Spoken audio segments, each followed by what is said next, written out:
l'a dit tout à l'heure, je ne serai pas très long. Je suis rentré de voyage hier soir et j'ai trouvé l'invitation. J'ai voulu m'échapper, mais il m'a tenu à la gorge, a insisté pour que je sois là. C'est avec donc un grand plaisir que je me retrouve parmi vous ce matin pour partager avec vous cette cérémonie d'ouverture de cet atelier consacré à la situation du secteur de la pêche, en ce qui concerne également, mais c'est le renforcement du travail décent pour les travailleurs du secteur. Je voudrais donc féliciter très chaleureusement le coordonnateur national, notre frère Bayla Sow, pour tout le travail abattu pour l'émancipation, la massification de nos organisations syndicales, particulièrement dans le secteur du transport. Bayla, je le dis avec fierté, qui est issu de notre organisation, mais depuis quelques années, nous constatons avec l'appui des dirigeants de l'ITF qu'un effort considérable est en train d'être fait pour le continent en vue non seulement de rendre visible le travail qui se fait sur le terrain, mais pour renforcer les conditions de travail, mais également pour renforcer la sécurité pour les travailleuses et les travailleurs du secteur des transports, à tous les niveaux. Vous avez rappelé tout à l'heure et je voudrais vraiment t'en féliciter.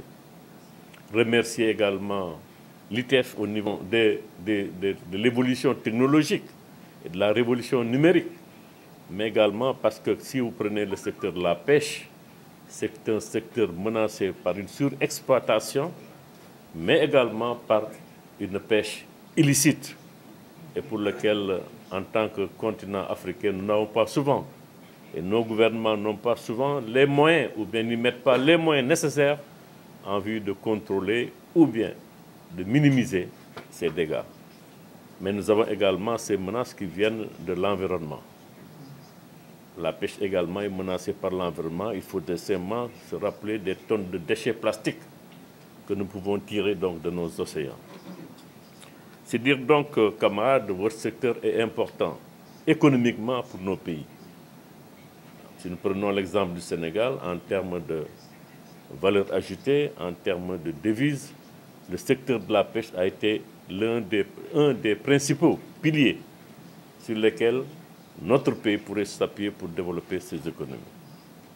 Mais également en termes d'emploi. Je pense que le secteur de la pêche, vous l'avez dit tout à l'heure, est un secteur qui emploie des milliers et des milliers de travailleuses et de travailleurs directs, mais aussi des travailleurs indirects, des emplois indirects. C'est un secteur important si nous voulons effectivement booster l'emploi dans nos pays. Il nous faudrait un rapport avec les gouvernements de nos États respectifs, avec les organisations syndicales fortes, parce qu'il faut le dire, si nous voulons défendre nos droits, si nous voulons être entendus, nous devons bâtir des organisations syndicales fortes, bien structurées, capables de faire entendre la voix des travailleurs que nous représentons. C'est dans ce sens donc que je voudrais vous exhorter encore une fois à aller dans le sens de la massification, de l'unification de vos forces, de vos efforts en vue de prendre en charge vos préoccupations. Ces préoccupations sont liées à un travail décent, qui est l'objet de votre séminaire, à une rémunération juste, à un respect de vos droits, mais également à une santé et sécurité sur le lieu de travail. Je voudrais donc vous dire, camarades, que votre atelier vient à son heure, camarade Bayla. Je pense que vous avez un devoir que vous essayez aujourd'hui de respecter, c'est celui de renforcer les capacités de vos militantes et de vos militants. Nous avons besoin aujourd'hui de syndicats avec des responsables syndicaux capables d'appréhender les phénomènes de l'heure, capables d'appréhender les innovations en cours, mais également d'apporter des réponses justes, n'est-ce pas, sur ce que nous attendons de nos gouvernants. Je voudrais enfin terminer en vous disant que notre organisation, la CNTS, restera attentive aux conclusions de vos travaux. Et quelqu'un l'a dit, je pense que les débats et les enjeux au niveau du secteur maritime et particulièrement du secteur de la pêche fait l'objet de discussions depuis quelques années au sein du Bureau international du travail. Moi-même, je suis membre du conseil d'administration et je sais que c'est des sujets qui sont inscrits à l'ordre du jour. Et je suis persuadé que vos organisations suivent avec attention, n'est-ce pas, ces débats-là. En tout cas, je suis assuré que nous resterons attentifs aux conclusions de ce séminaire et c'est sûr, je voudrais donc vous souhaiter plein succès. Je vous remercie. La maîtrise des questions des travailleurs au Sénégal, en Afrique et partout ailleurs, M. Guiraud a fini de montrer à la face du monde, s'il en est encore besoin, qu'il est convaincu du combat qu'il mène depuis des années. Nous, pour l'avoir pratiqué dans d'autres positions, nous savons que c'est un homme de conviction et qui se bat jour et nuit pour la prise en compte des préoccupations des travailleurs du monde. Parce que le BIT, quand on siège au conseil d'administration, on va au-delà du Sénégal, au-delà de l'Afrique de l'Ouest, on s'occupe des travailleurs de tout le monde, du monde entier. Donc, monsieur Guiraud, merci pour votre présence et votre propos. On ne sent pas que vous êtes arrivé hier. Non. Merci beaucoup. Je m'en vais maintenant vous délivrer le message du Haut Conseil du dialogue social.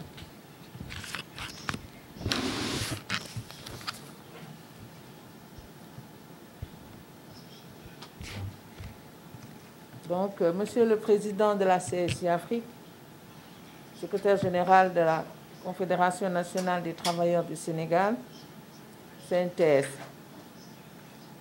Monsieur le Président de la section ITF Pêche, Monsieur le représentant de ITF francophone et CEDEAO,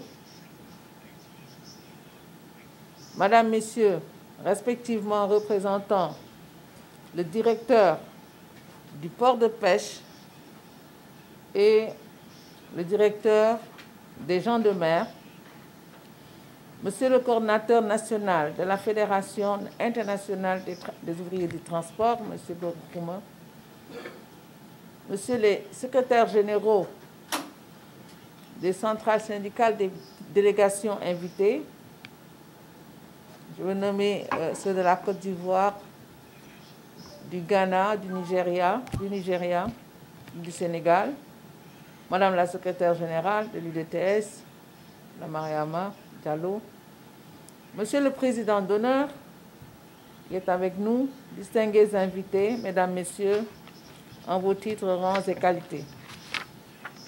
Je voudrais, à l'entame de mon propos, remercier la Fédération internationale des ouvriers du transport et son coordonnateur national, M. Goro Kouma, d'avoir convié le Haut Conseil du dialogue social à cet atelier de renforcement de capacités des acteurs syndicaux ouest-africains, membres de l'ITF. C'est donc avec beaucoup de plaisir que je prends part à la présente cérémonie d'ouverture, et vous m'aviez fait l'honneur de la présider, organisée dans le cadre du projet 2021-2023 sur la syndicalisation des pêcheurs de l'Afrique de l'Ouest, sous le thème, je cite, « Des syndicats forts pour combattre la pêche illégale, non déclarée et non réglementaire, INN, promouvoir et renforcer le travail décent dans le secteur de la pêche ». Fin de citation. Mon enthousiasme est d'autant plus grand et renforcé par le caractère sous-régional que revêt cette activité, qui regroupe des sommités syndicales de l'Afrique de l'Ouest, qui s'activent dans le secteur de la pêche, un des domaines névralgiques de nos économies nationales respectives. Il me plaît à la suite donc de Monsieur le coordinateur national de souhaiter à toutes les délégations ici présentes de souhaiter la bienvenue au Sénégal bienvenue parmi nous à toutes les délégations que j'ai citées plus haut. Ils ont ainsi un rôle essentiel à jouer dans la promotion du dialogue social et du travail décent dans nos pays. Je pense que M. Russell, son propos a beaucoup insisté sur le dialogue social et M. Bureau a évoqué le travail décent. C'est pourquoi des initiatives de l'ITF de ce genre devraient être inscrites en bonne place parmi les événements majeurs des mouvements syndicaux ouest-africains et de nos pays respectifs, en ce sens qu'elles offrent aux acteurs du monde du travail une occasion de renforcer leur capacité d'intervention dans leur domaine d'activité et de faire un diagnostic sans complaisance de leurs préoccupations exprimées et partagées. Je voudrais donc adresser à Monsieur le Président de la Fédération ITF, au coordinateur national et à toute son équipe du comité de coordination nationale mes chaleureuses félicitations et celles de tous les membres du Haut Conseil du dialogue social pour cette initiative innovante à perpétuer auprès des acteurs toutes les branches d'activité membres de l'ITF qui doivent être des interlocuteurs aux compétences renforcées face aux États et aux employeurs afin de mieux assurer la défense des droits et intérêts des travailleurs. Mesdames et Messieurs,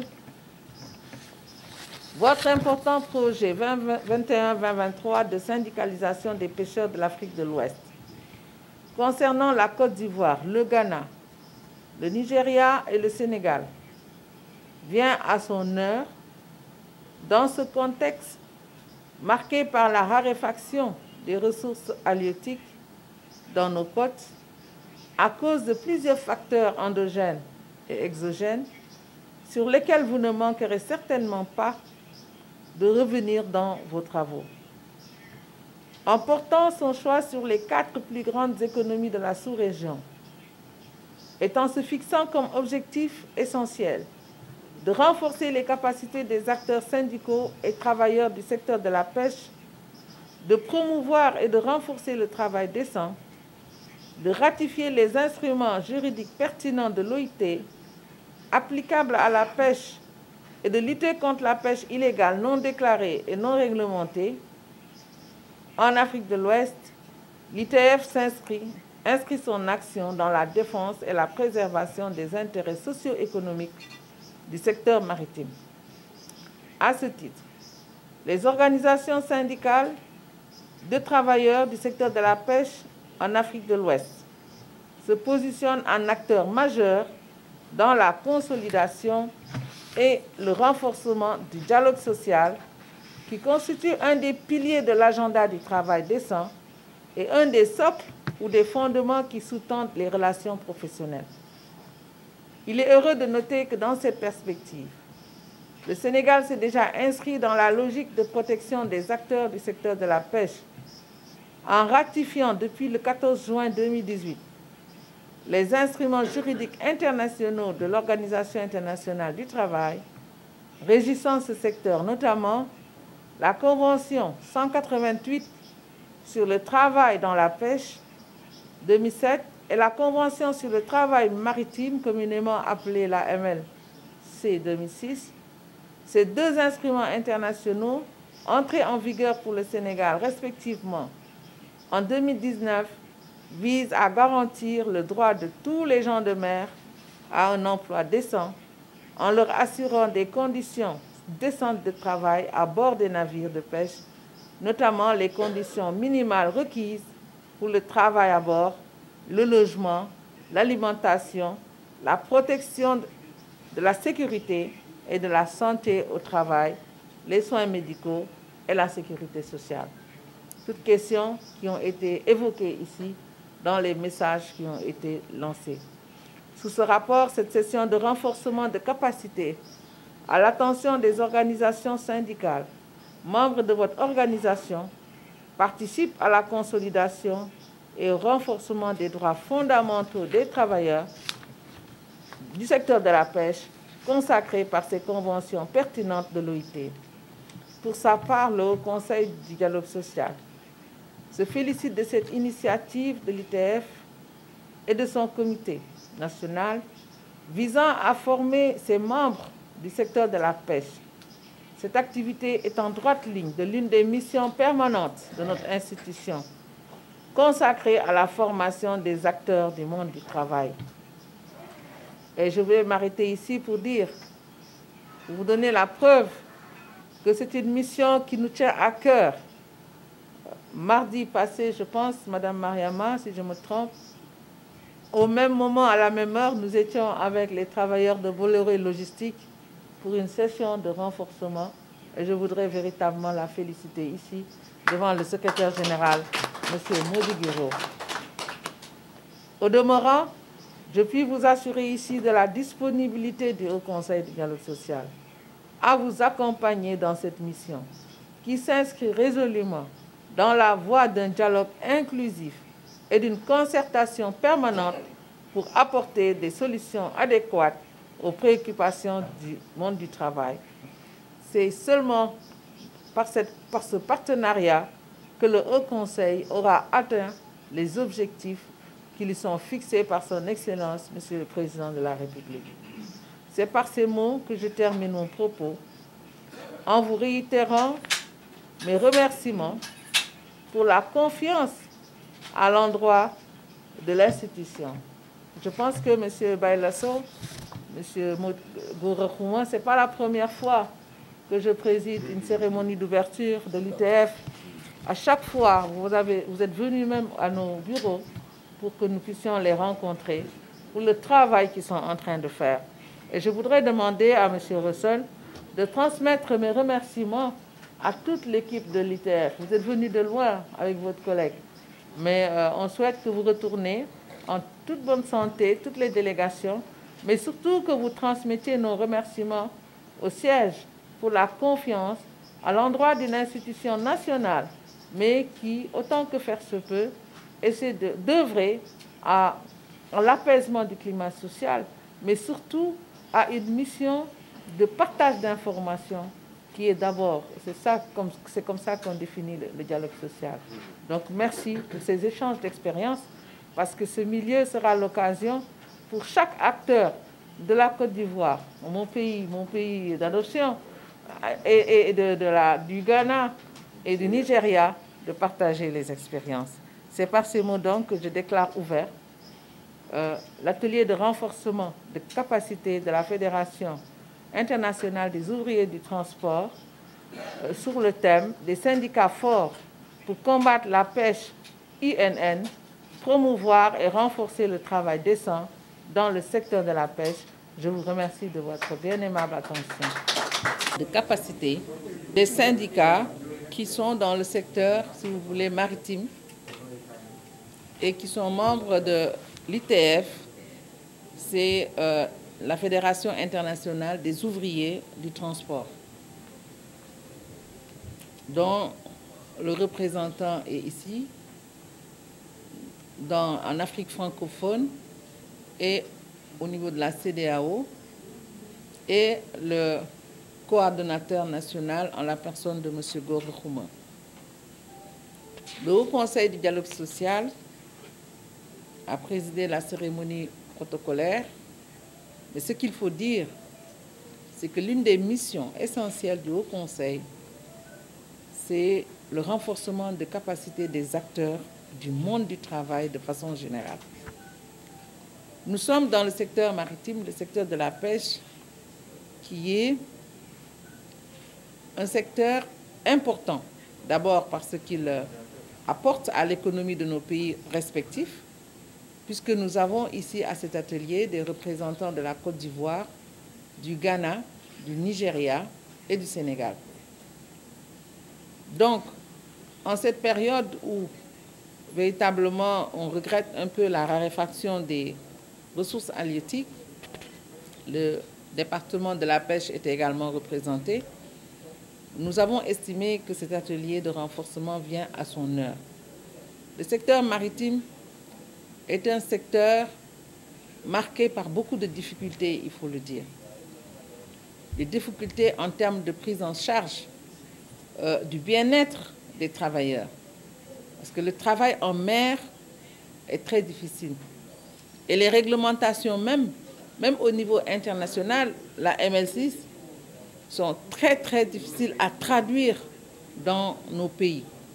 Or, la règle, c'est que lorsqu'un pays ratifie une convention internationale, qu'elle puisse la traduire dans l'arsenal juridique au niveau national et l'appliquer. Et nous nous battons à côté des acteurs, travailleurs et employeurs pour que le travail décent soit une réalité dans le secteur maritime, notamment dans le secteur de la pêche. Donc, il faut se féliciter du fait qu'au niveau de l'ITF, le renforcement de capacité est un axe important de leur action, parce que ce n'est pas le premier atelier auquel je prends part, mais surtout le dynamisme de la coordination nationale qui a pris en charge la question de façon générale des travailleurs dans les secteurs où ils s'activent, notamment le secteur de la pêche. Nous avons vu récemment également dans le pétrole et le gaz. Donc, véritablement, le Haut Conseil s'honore de sa présence à cet atelier. D'abord, Baïla Sow, je suis le représentant de la Fédération internationale des ouvriers du transport, ITF, pour l'Afrique francophone et la CEDEAO. Quand on parle de l'Afrique francophone, c'est l'Afrique de l'Ouest, l'Afrique centrale, jusqu'à l'Afrique de l'Est, île Maurice, Madagascar, Comores, etc. Donc, d'abord, permettez-moi en une minute de vous présenter ce que c'est que l'ITF. L'ITF, c'est une fédération syndicale mondiale créée en 1896. Nous venons juste de fêter nos 125 ans d'existence, le 27 juillet dernier. C'est une fédération syndicale internationale qui regroupe actuellement 700 syndicats du monde, des transports, tous les types de transports. Nous sommes présents dans 154 pays et nous comptons plus de 20 millions de membres et nous avons des statuts d'observateurs et de partenaires auprès d'institutions internationales comme l'Organisation internationale de l'aviation civile, l'Organisation maritime internationale, l'Organisation internationale du travail. Nous sommes à Dakar dans le cadre d'un projet financé par notre partenaire LO Norvège, un projet de 3 ans sur la syndicalisation des pêcheurs de l'Afrique de l'Ouest.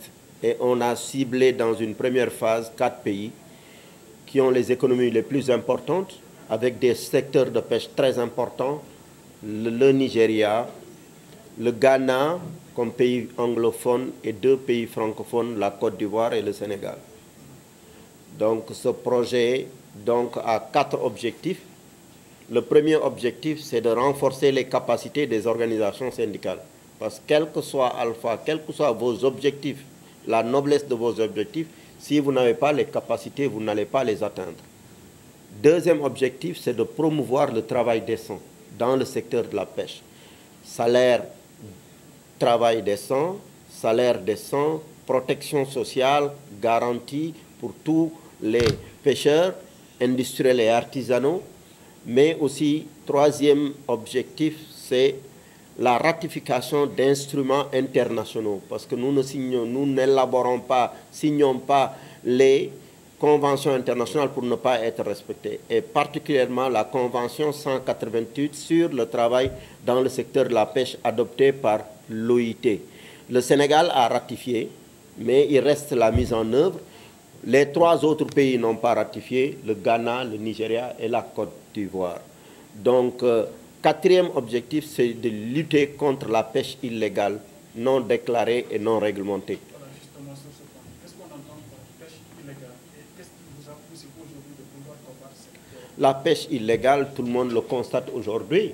Vous le voyez vous-même. Donc, il y a beaucoup de bateaux de pêche qui pêchent dans nos eaux territoriales sans avoir obtenu l'autorisation parce que simplement nos États n'ont pas les moyens ou non. Deuxièmement, la pêche contribue beaucoup dans l'économie de nos pays. C'était le deuxième secteur le plus important dans notre pays en termes d'apport de devises, en termes de contribution au PIB. Donc, troisième élément aussi, la pêche constitue un secteur pourvoyeur d'emplois. On parle de plus de 600 000 emplois directs et indirects au Sénégal. Et on pouvait en avoir plus. Et aujourd'hui, qu'est-ce qu'on constate? C'est que dans les zones de pêche, dans les villes, les villages de pêche, la pauvreté augmente, le chômage augmente et c'est la source de l'immigration clandestine. Et on ne peut pas, tous les autres pays du monde ne peuvent pas accueillir nos enfants. Donc c'est un problème fondamental qui constitue un des objectifs de ce projet-là. Donc voilà pourquoi nous sommes à Dakar, dans le cadre d'un échange d'expériences, Nigeria, Ghana, Sénégal et Côte d'Ivoire. C'est le premier projet financé par l'ITF en matière de pêche en Afrique de l'Ouest. Et donc, nous sommes très honorés d'avoir eu comme présidente de la séance d'ouverture de cet atelier-là, Madame la présidente du Comité national du dialogue social, qui est toujours à nos côtés, le camarade Goro Khouma, qui a tout laissé, les problèmes importants dans le secteur du transport routier, qui est venu nous souhaiter la bienvenue ici. Ce qu'on peut regretter simplement, et moi je le dis en toute franchise, donc le